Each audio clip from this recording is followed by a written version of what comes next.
முத்துராமனை பொறுத்த வரைக்கும் ஏவிஎம் என்ற பல்கலைக்கழகத்தில் உருவானவர் தான் அவர் என்பது எல்லோருக்கும் நன்றாக தெரிந்த விஷயம். அந்த நிறுவனம் எஸ்பி முத்துராமனுக்கு கற்றுத்தந்த பாடங்கள் இருக்க அது கணக்கில் அடங்காது.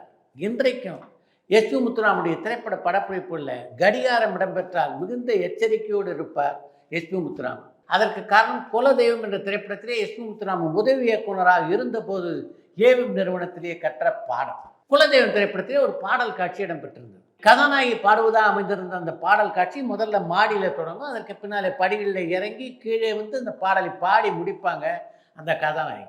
அந்த படப்பிடிப்பு தளத்திலே மேலே ஒரு கடிகாரம் மாட்டப்பட்டிருந்தது, கீழே ஒரு கடிகாரம் மாட்டப்பட்டிருந்தது. அந்த பாடல் தொடங்கிய போது மாடியில் இருந்த கடிகாரம் 3 மணி என்று காட்டியது. அந்த பாடல் முடிவடைகின்ற கட்டத்திலே மாடியிலிருந்து கீழே இறங்கி வந்து அந்த கதாநாயகி பாட ஆரம்பிச்சிருந்தாங்க அப்படின்னு சொன்னேன் இல்லையா, அந்த இடத்துல ஒரு கடிகாரம் மாட்டப்பட்டிருந்தது. அதில் மாலை 6 மணி என்று நேரம் காட்டியது அந்த கடிகாரம். அந்த படத்தை பார்த்த ஒரு ரசிகர் ஏவிஎம் நிறுவனத்துக்கு ஒரு கடிதம் எழுதினார். கதாநாயகி பாட்டை பாட ஆரம்பிக்கும் போது 3 மணியாக இருந்தது கடிகாரத்தில், அவங்க பாடி முடித்த போது 6 மணியாக இருந்தது. 4.5 நிமிஷம் பாட்டை 3 மணி நேரம் பாடினாங்களா அந்த கதாநாயகி என்று அந்த கடிதத்திலே கேட்டிருந்தார் அந்த ரசிகர். அந்த கடிதம் அந்த மறுநாளே அந்த படத்திலே பணியாற்றி எல்லோரையும் தன்னுடைய அறைக்கு அழைத்தார் ஏவிஎம் ஐயப்ப செட்டியார். ஒரு சின்ன தப்பு இந்த ரசிகருடைய கண்ணில் பட்டு எப்படி எழுதியிருக்கார் பார்த்தீங்களா என்று அவர் முன்னாலே சொன்னவர், அவர் முன்னாலேயே அந்த ரசிகருக்கு ஒரு மன்னிப்பு கடிதம் எழுதினார். நீங்கள் குறிப்பிட்டிருந்த அந்த தவறை நாங்கள் பார்த்தோம், இனி எங்களுடைய திரைப்படங்களில் அந்த தவறு நடக்காமல் பார்த்து கொள்கிறோம் என்று. அந்த படத்தில் எஸ்பி முத்துராமன் பெற்ற அந்த பாடம் தான் இனி திரைப்படங்களில் இந்த கடிகாரத்தை காட்டும்போது நாம் மிகுந்த எச்சரிக்கையோடு இருக்க வேண்டும் என்ற முடிவை எஸ்பி முத்துராமன் எடுக்க காரணமாக அமைந்தது. ஜூபிட்டர் பிக்சர்ஸ் என்ற பட நிறுவனத்திலே ஆபீஸ் பாயாக பணியாற்றியவர் தான் மெல்லிசை மன்னர் எம்.எஸ். விஸ்வநாதன் என்பது உங்களில் பலர் அறிந்த செய்தி. அவர் அப்படி பணியாற்றி கொண்டிருந்த போது புரட்சித் தலைவர் எம்ஜிஆர், அவருடைய சகோதரரான எம்ஜி சக்கரபாணி, கலைஞர் மு. கருணாநிதி ஆகியோர் அங்கே மாத சம்பளத்திலே பணியாற்றி கொண்டிருந்தார். அந்த காலகட்டத்திலே டே என்று தான் எம்.எஸ். விஸ்வநாதனை அழைப்பார் எம்ஜிஆர். இசையமைப்பாளராக எம்.எஸ். விஸ்வநாதன் வளர்ந்ததுக்கு பின்னாலே விஸ்வநாதா என்று அழைக்கத் தொடங்கிய எம்ஜிஆர் அவர் மிகப்பெரிய இசையமைப்பாளராக உயர்ந்ததற்கு பின்னாலே தம்பி என்றும் விசு என்றும் அவரை அழைக்கத் தொடங்கினார். எம்.எஸ். விஸ்வநாதனுடைய ஆரம்ப காலத்திலிருந்தே எம்ஜிஆருக்கு எம்.எஸ். விஸ்வநாதனை தெரியும் என்றாலும் எனக்கு தெரிந்து ஒரு இசையமைப்பாளர் கதாநாயகர்களுக்கு மத்தியில் எம்ஜிஆருக்கும் எம்.எஸ். விஸ்வநாதனுடைய ஏற்பட்ட உரசல்களைப் போல எந்த கதாநாயகருக்கும் இசையமைப்பாளருக்கும் இடையே ஏற்பட்டதே இல்லை என்று தான் நான் சொல்வேன். அந்த அளவுக்கு அவருடைய திரை வாழ்க்கையிலே பல முறை உரசல்கள் ஏற்பட்டிருக்கின்றன, பல முறை கருத்து மோதல்கள் ஏற்பட்டிருக்கின்றன. ஆனால் அவை எல்லாவற்றையும் தாண்டி எம்ஜிஆர் கதாநாயகன் நடித்த பல திரைப்படங்களுக்கு எம்.எஸ். விஸ்வநாதன் இசையமைத்தார் என்றால் அதற்கு முக்கியமான காரணம் அவர்களுக்கிடையே இருந்த நெருக்கமான பாசமும் பந்தமும். நகைச்சுவை நடிகராக சந்தானம் கொடிகட்டி பிறந்த காலத்தில் கவுண்டமணி மாதிரியே எல்லாரையும் அவர் கலாய்க்கிறார் என்ற ஒரு குற்றச்சாட்டு அவர் மேலே இருந்ததுண்டு.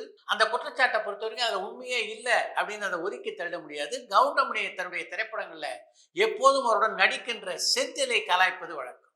ஆனால் சந்தானத்தை பொறுத்த வரைக்கும் அது மாதிரி ஒரு நடிகரை கலாய்த்தவர் இல்லை. அவர் ஒரு படத்திலே தன்னோடு யார் யாரெல்லாம் நடிக்கிறார்களோ அவர்கள் எல்லோரையுமே கலாய்ப்பதை வழக்கமாக வைத்துக் கொண்டது நடிகர் தான் சந்தானம். கலாய்க்கிற விஷயத்தில் கவுண்டமணி ரீட்டெயில்னா சந்தானத்தை ஹோல்சேல் அப்படின்னு சொல்லலாம். அது ஒன்று தான் இவங்க 2 பேருக்கும் உள்ள வித்தியாசம். புரட்சித் தலைவர் எம்ஜிஆருக்கும் கவிஞர் வாலிக்கும் இடையே எப்படிப்பட்ட பந்தம் இருந்தது என்பதை நீங்கள் எல்லோரும் அறிவீர்கள். ஆனால் அனைத்து இந்திய அண்ணா திராவிட முன்னேற்ற கழகத்திலே சேரும்படி கவிஞர் வாலியை எம்ஜிஆர் அழைத்ததை பற்றி உங்களில் எத்தனை பேருக்கு தெரியும் அப்படின்னு எனக்கு தெரியல. எம்ஜிஆர் அன்போடு வாலியை அழைத்த போது அந்த வாய்ப்பை வாலி ஏற்றுக்கொள்ளவில்லை என்றால் அதற்கு முக்கியமான காரணம் கவிஞர் கண்ணதாசன்.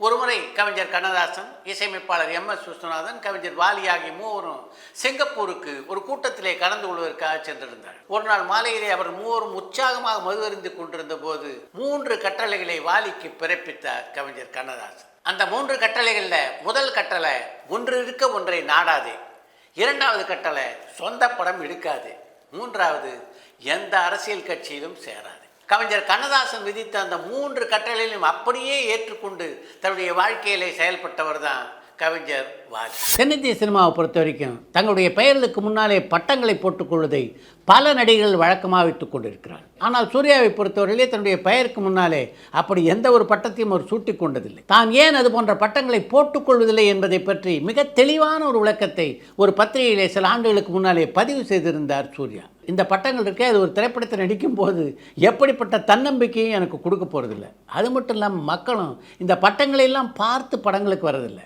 படங்கள் நல்லா இருந்தால் வருவாங்க, இல்லைன்னா பார்க்க மாட்டாங்க என்று மிக அழகாக அவர் சொல்லியிருந்த விளக்கம் என்னை பெரிய அளவிலே கவர்ந்தது. தான் பட்டங்களை போட்டுக்கொள்ளவில்லை என்றாலும் நடிகர் திலகம், மக்கள் திலகம் என்றெல்லாம் பட்டங்களை சூட்டி கொண்டிருந்தாங்க இல்லையா எம்ஜிஆர் சிவாஜி, அதை பற்றி சூர்யா கொடுத்திருந்த விளக்கம் இருக்க அது தர்க்க ரீதியாக மிகச்சிறப்பாக அமைந்திருது. நடிகர் திலகம் அப்படின்ற பட்டத்தை சிவாஜி நடிக்க வந்த உடனே அவர் போட்டுக்கல. பல திரைப்படங்களில் அவர் திறமையை காட்டியதுக்கு பின்னாலே ரசிகர்களாக பார்த்து மகிழ்ந்து அவருக்கு சூட்டிய பட்டம் அது. அதே மாதிரி தான் எம்ஜிஆர் பல லட்சக்கணக்கான மக்களுடைய பேராதரவையும் அன்பையும் அவர் பெற்றிருந்தார். அப்படிப்பட்ட மக்களால் மக்கள் திலகம் என்று அழைக்கப்பட்டவர் தான் எம்ஜிஆர் என்று மக்கள் திலகம், நடிகர் திலகம் ஆகிய இரு பட்டங்களுக்கும் மிக அழகான விளக்கத்தையும் தந்திருந்தார் சூர்யா. ஒரு கலைஞர் சிறந்த கலைஞராக இருக்கணும்னா தன்னிடமுள்ள ப்ளஸ் மைனஸ் இரண்டையும் அறிந்தவராக அவர் இருக்க வேண்டும். அந்த விஷயத்தில் இயக்குனர் சிகரம் கே பாலச்சந்தரை போற்றுதலுக்குரிய ஒரு கலைஞனாகத்தான் நான் பார்க்கிறேன். தங்கிட்ட உள்ள ப்ளஸ்ஸு மைனஸ் என்பதை தெரிந்திருப்பது மட்டும் இல்லை, அதை பற்றி யார் குறை சொன்னாலும் அதை தைரியமாக ஏற்றுக்கொள்ளக்கூடிய ஒரு மனப்பக்குவத்தையும் பெற்றிருந்தார் கே பாலச்சந்தர். அவர்கிட்ட பல பேர் உங்களுடைய திரைப்படங்கள் நாடக பாணியிலே அமைந்திருக்கிறது என்று பலமுறை குறிப்பிட்டிருக்கிறார். அப்படி தன்னிடம் குறை சொன்னவங்க கிட்ட இல்லை அப்படி இல்லை நான் என்னுடைய படங்களை மிக அழகாகத்தான் இயக்கி கொண்டிருக்கிறேன் அப்படின்லாம் ஒரு நாளும் பாலச்சந்தர் பதில் சொன்னதில்லை. என்னுடைய ஆரம்ப கால படங்கள் அப்படி இருந்தன என்றால் அதுக்கு முக்கியமான காரணம் அப்போல்லாம் என்னுடைய நாடகங்களைத்தான் நான் படமாக்கி கொண்டிருந்தேன். அதனால் என்னையும் மீறி சில நாடகத்தனமான காட்சியினுடைய திரைப்படங்களிலே இடம்பெற்றிருக்கலாம். ஆனால் திரைப்படங்களுக்கென்றே கதையை நான் படங்களை இயக்க தொடங்கியதற்கு பின்னாலே அப்படிப்பட்ட குறைகள் என்னுடைய படங்களில் இடம்பெற்றதில்லை என்று துணிச்சலாக பதில் சொன்னவர் தான் கே பாலச்சந்தர். பல நூறு படங்களில் நடித்திருந்தாலும் தேவர்மான் திரைப்படம் தான் என்னுடைய வாழ்க்கையில் டேர்னிங் பாயிண்ட்டாக அமைந்த படம் என்கிறார் வடிவேல்.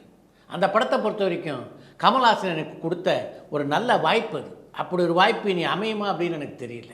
ஒரு பக்கம் நடிகர் திலகம் சிவா கணேசன், இன்னொரு பக்கம் கமல்ஹாசன், இவங்களுக்கு நடுவில் நடந்து வருகின்ற ஒரு சந்தர்ப்பத்தை அந்த படத்தில் எனக்கு வழங்கினார். இனி அப்படி ஒரு வாய்ப்பு எனக்கு கிடைக்குமா சொல்லுங்கள்?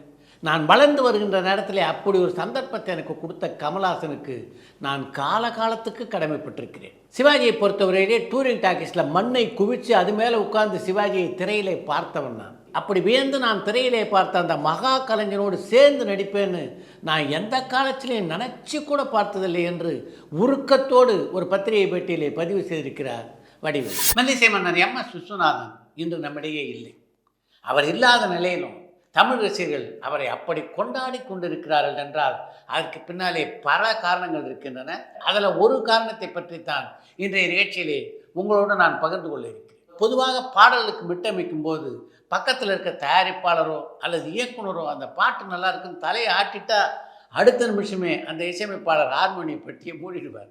பாடலாசிரியர் கூப்பிடுங்க, பாட்டு எழுத சொல்லலாம் அப்படின்வார். ஆனால் இவர்கள் எல்லோரிடமிருந்தும் மாறுபட்ட ஒரு இசையமைப்பாளர் தான் எம்.எஸ். விஸ்வநாதன். அவரை பொறுத்த வரைக்கும் அவர் ஒரு மெட்டு போட்டதுக்கு பின்னாலே அந்த படத்தினுடைய இயக்குனர் ரொம்ப பிரமாதமாக இருக்குது இந்த மெட்டு என்று சொன்னால் கூட அவ்வளவு எளிதிலே அந்த மெட்டை ஏற்றுக்கொள்ள மாட்டார். உங்களுக்கு பிடிச்சிருக்கு, எனக்கு பிடிச்சிருக்கு வேணாமா என்று கேட்பார். ஒரு பாடல் அப்படின்னா உங்களுக்கும் பிடிச்சிருக்கணும், எனக்கும் பிடிச்சிருக்கணும். எனக்கு பிடிச்சிருக்கு அப்படின்றதுக்காக ஒரு பாட்டை நீங்கள் ஏற்றுக்கொள்ளக்கூடாது. என்னுடைய ரசனை வேறு, உங்களுடைய ரசனை வேறையாக கூட இருக்கலாம். நம்ம எல்லாருக்கும் ஒரு பாட்டு பிடிச்சிருக்கணும், அப்போ தான் அந்த பாட்டு ஹிட்டாகும்னு திரும்ப திரும்ப டியூன் போடுவாரே தவிர தனக்கு பிடிச்சிருக்கு அப்படின்றதுக்காகவோ டைரக்டருக்கு மட்டும் பிடிச்சிருக்கு அப்படின்றதுக்காகவோ எந்த பாடலையும் தன்னுடைய வாழ்நாளில் ஓகே செய்ததே இல்லை எம்.எஸ். விஸ்வநாதன். இசை ரசிகர்களால் இன்றைக்கும் கொண்டாடப்படுகின்ற இசையமைப்பாளராக எம்.எஸ். விஸ்வநாதன் இருக்கார்னா அதுக்கு பின்னாலே இப்படி பல விஷயங்கள் இருக்கின்றன.